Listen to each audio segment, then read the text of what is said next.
Yesterday evening, we had a Kirtan Chanting, which is something that we do often. Almost every Friday evening, we will have an hour and a half of chanting with some stories and short meditations mixed in.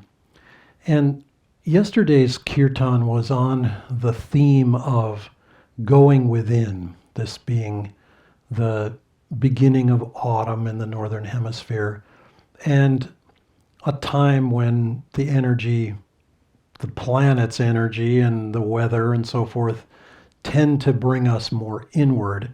And the fact that, we have coronavirus cases going up again as a kind of second wave, or maybe it's just a long first wave and it's getting bigger anyway, whatever, however you want to look at that.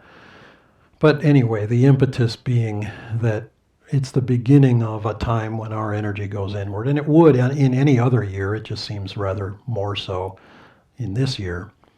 I thought today to talk a little more particularly about this going inward. And this is a continuation of a series that I began some days ago, in which we take a journey through the chakras. And I spoke about the Muladhara chakra, which is the first chakra at the coccyx center, the very base of the spine. And I thought today to talk a little bit about the Swadhistan chakra, which is the second chakra. Physically, it's about 1.5 inches, or 2 fingers, inch and a quarter, somewhere there above the first one. The physical location of it is less important than the kind of energetic location of it. And it represents a raising of the energy, which initially for us is kind of bound in the root chakra until we are able to achieve a certain degree of stability and security in our lives and in the world. You can think of this very simply as part of the hierarchy of needs, is one way to describe it, where first we have to have security and safety and the sense that it's all okay. I have enough to eat, I'm warm, I'm protected, etc. And then we're able to kind of start to look around at the world, start to think of having a mate and having children, reproducing, expressing ourselves more creatively, energetically, kind of exploring more of the possibility of what could come through us. And that's where the second chakra comes in. It's the chakra that represents in the elemental sense, where the first chakra represents earth, the second chakra represents water or liquid. And you can think of this as kind of the manifestations of the material world. The grossest manifestation is earth, is solid matter. The next is liquid. The next above that is fire or transformational energy, bringing the energy up towards gaseous energy, which would be the heart chakra. But anyway, coming back to the second chakra, this is a chakra of creativity and fluidity, water and liquid being fluid. We learn in one of the lessons of this chakra is to learn to be flexible, to learn to flow with life, to learn to allow the waves of life, the tides of life to move us and move with them willingly without losing our sense of center, our sense of commitment and deep reality.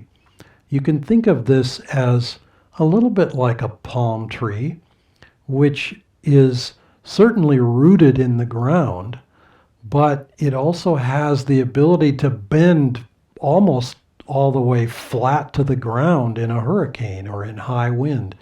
And So it has that firmness, but it also has enough flexibility that it doesn't just bend and snap. It bends and stays bent until such time as it can come back upright again. And in our lives, it's very helpful to have that ability to flow with the changes of life. Otherwise, that rootedness no longer serves us because life is going to change. Life is going to provide us with opportunities that challenge us. And the second chakra is about meeting those challenges. It's about raising our energy up. It's about learning to look beyond our own personal needs and looking at a world around us and taking our place in that world and beginning to move with it. And so think of that. And if you like, you can also think of the astrological elements of this. The second chakra is ruled by the planet Jupiter, the first chakra by Saturn. And the signs of Jupiter are Pisces and Sagittarius. That goes a little beyond the scope of this video. But Jupiter is a planet of expansiveness. It's considered the guru. And as the guru is blessing us with vision, removing our darkness. The first chakra is a bit of a dark chakra in the sense that we're not yet kind of emerged out of our shell. I mean, we're still kind of learning protection and our own needs. And with the second chakra, we're exploring the needs of others. And so in this exploration, in this journey through the chakras, take the time to meditate on the second chakra and absorb the quality of flexibility. Flexibility in the context of firmness, in the context of deep rootedness and connectedness, but the ability to flow with the tides and changes of life gracefully, thankfully, not with grim determination, not with a sense of resentment, but just relaxed, going with that flow and recognizing that we're in the hands of God. There's a beautiful image that was given to us by the Saint Hildegard of Bingen in Germany. And she described her own life as being a feather on the breath of God. And meaning that wherever God blew her, it was perfectly fine. She was flying through the air. It's not exactly a water image, but still, it's like that sense of, I am yours, Divine Mother.